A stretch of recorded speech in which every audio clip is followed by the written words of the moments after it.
How to fix Samsung Star 2। Hang and restart problem. नमस्कार दोस्तों, स्वागत है आप सभी का तिकराज यूट्यूब चैनल पर। तो दोस्तों, आज की इस वीडियो पर मैं आपको बताऊंगा कि कैसे आप जो है अपने सैमसंग के डिवाइस पर हैंग और रीस्टार्ट प्रॉब्लम सॉल्व कैसे कर सकते हैं।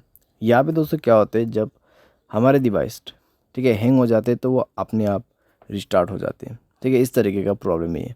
तो अगर दोस्तों आपकी जो डिवाइस है ठीक है सैमसंग का, वो भी अगर हैंग हो जाते, हैंग होने के बाद अपने आप रिस्टार्ट भी हो जाते, तो ये किस तरीके का प्रॉब्लम है, ठीक है, और आपको कैसे ये प्रॉब्लम फिक्स करना होगा, आज के इस वीडियो पर मैं आपको सॉल्यूशन बताने वाला हूँ।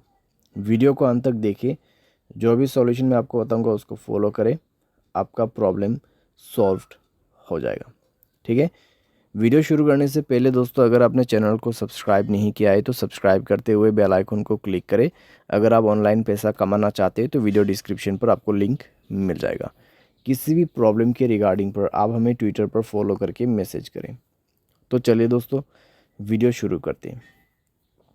तो यहाँ पे दोस्तों जो हैंग एंड रिस्टार्ट प्रॉब्लम है, ठीक है, तो उसको फिक्स करने के लिए आपको सबसे पहले तो स्टोरेज में से क्लीन अप करना होगा। स्टोरेज को क्लीन कीजिए और मोबाइल पे कई सारे एप्लीकेशंस है तो उसको डिलीट कीजिए। ठीक है, बहुत बड़ा एप्लीकेशंस आप यूज़ करते हैं तो उसका डेटा को क्लियर करके यूज़ कीजिए। इससे आपका जो रैम है वो खाली होगा। ठीक है, और कोई भी दोस्तों एप्लीकेशन जो कि बैड एप्लीकेशंस होगा उनको भी डिलीट कर दीजिएगा।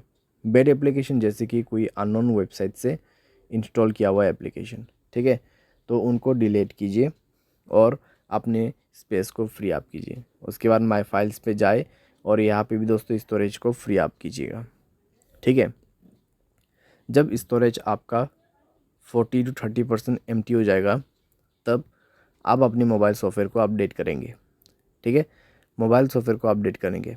मोबाइल सॉफ्टवेयर अपडेट होने के साथ ही साथ आपका प्रॉब्लम सॉल्व हो जाएगा।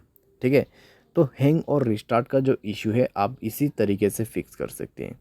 तो ये सॉल्यूशन को आप फॉलो करके देखिए, प्रॉब्लम सॉल्व हो जाना चाहिए। अगर सॉल्व हो जाता है तो अच्छी बात है। अगर इसके बाद भी प्रॉब्लम आते हैं तो आपको जाना है general management, reset and then factory data reset. ठीक है, फैक्ट्री डेटा रीसेट पे जाके आपको डायरेक्टली मोबाइल रीसेट कर देना है। जैसे रीसेट करोगे आपका प्रॉब्लम सॉल्व हो जाएगा। तो इस तरीके से दोस्तों आप अपने हैंग एंड रिस्टार्ट प्रॉब्लम को फिक्स कर सकते हैं। तो जितना भी मैंने आपको सॉल्यूशन बताया दोस्तों, उसी को फॉलो कीजिएगा तो आपका प्रॉब्लम सॉल्व हो जाएगा। आपको कोई भी दिक्कतें बाद में नहीं होगा। ठीक है, तो जो पॉसिबल सॉल्यूशन था मैंने आपको वही बताया, तो आप भी उसी को फॉलो कर लेना। उम्मीद करते हैं आपको ये वीडियो पसंद आया होगा। Thanks for watching.